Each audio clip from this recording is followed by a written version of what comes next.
Dear friends, in this video lecture, let us understand the transition from childhood to adolescence. The field of the child development, also known as the growth and development, is concerned with the changes in the behavior of children over a period of time, and it describes why and how it occurs.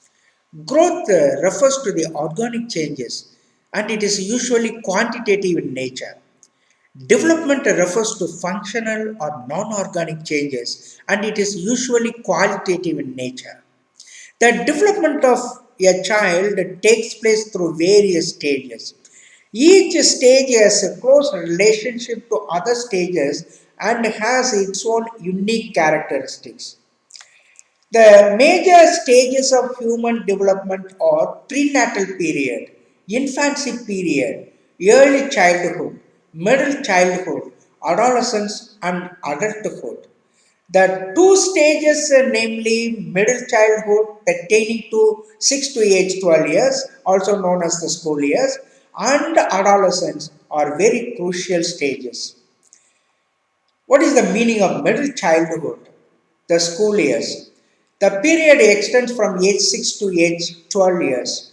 During this time, the growth rate is slow but steady. The growth in legs accounts for most of the increase in height. Children learn motor skills like throwing and running to perfection. The child's thinking develops rapidly and his her store of information grows at a fast pace. School age children develop closer ties with their peers. Children compare their abilities, appearance, and characteristics with those of their peers. Comprehension and reading ability are increased when children are given interesting stories to read. They are better at recognizing emotions in others and empathizing with them. Adolescence. What are the characteristics of adolescence? It is considered to be a transitional period between childhood and adulthood. During this time, the final height is achieved. Internal organs and systems reach adult size and sexual maturity is reached. Girls tend to enter adolescence earlier than boys.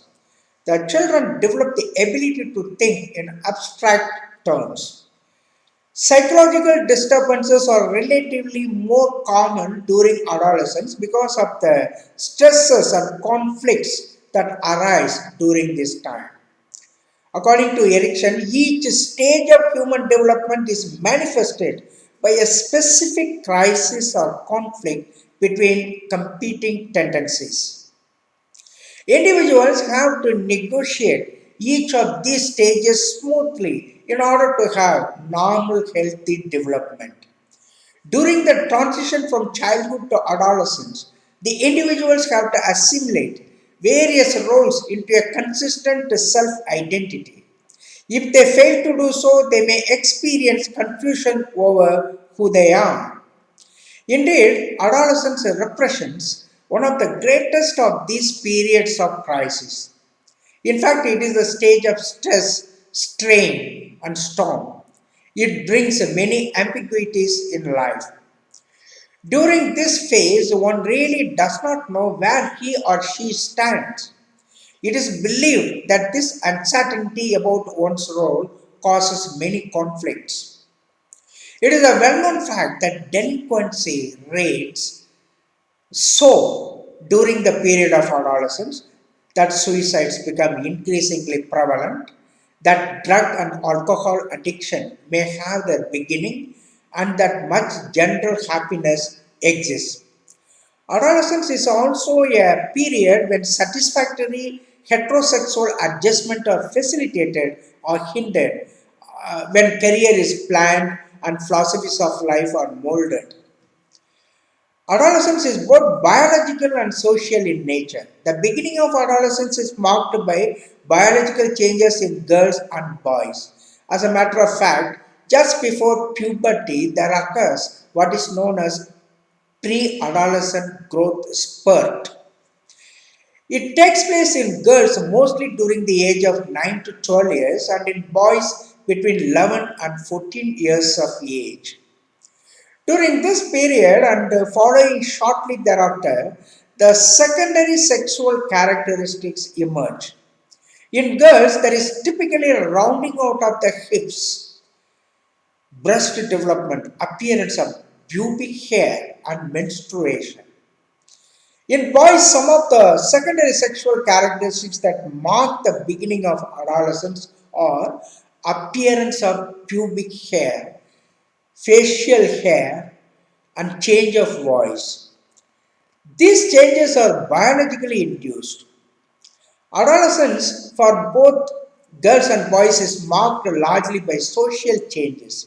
Such factors as when an adolescent leaves home, gets a job, and can vote determine when his or her transition from childhood to adulthood is accomplished. The length of this period is thus primarily a social phenomenon. The problems adolescents face during the long period of growing up have both biological and social roots. Physical changes and deviation can create many problems. Society also creates problems for adolescents.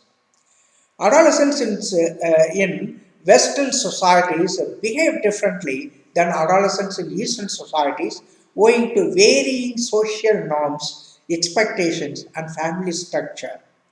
Optimal, maximum development in adolescence depends on successful accomplishment of the developmental tasks in infancy and childhood. How easy it will be for the adolescent to make the transition into adulthood will depend partly upon the individual, partly on environmental aids or obstructions, and partly on their experiences. Let us examine some of these factors. Speed of transition. The changes during adolescence take place at very fast pace. At no other period does the individual undergo such a sudden and drastic change in such a short time period, and at no other age is he less prepared to cope with the problems that this change brings. Then length of transition. Those who mature rapidly in terms of physical growth find adjustment especially difficult. They are expected to behave like adults simply because they look like adults. On the other hand, a prolonged adolescence also brings problems. The adolescent get into the habit of being dependent, and this is difficult to overcome later on in his life. Then discontinuity in training, another problem. Much of the stress and strain during adolescence is due to the discontinuity in training.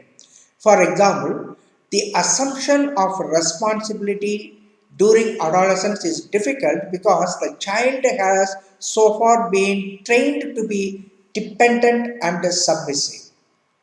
Then there is a problem called a degree of dependency.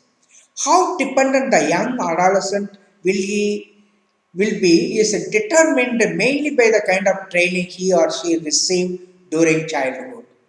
Parents often foster dependency because they feel that adolescents are not ready to assume responsibility for their own behaviors. Then ambiguous status. In the societies like India, a child is expected to follow the footsteps of his her parents. This gives him or her a pattern of behavior to imitate. In open society, by contrast, it is assumed that every individual should be free to choose his or her own course of self development. Then, conflicting demands. The adolescent is often confronted with conflicting demands from parents, teachers, peers, and the community. Then, degree of realism. When the adolescent begins to look like an adult, he or she is permitted an added degree of freedom. If he or she feels is not ready, either physically or psychologically, to play the adult role, he or she feels dissatisfied. The adolescent goes through a period of wondering how he or she will meet the new problems the life presents. He or she would like to grow up but being unsure of the ability to cope with the challenges of adulthood. So long as this feeling of insecurity exists, there will be little motivation to make the transition in adulthood. Thank you for listening, dear friends. Let us move on to other video lectures in this topic.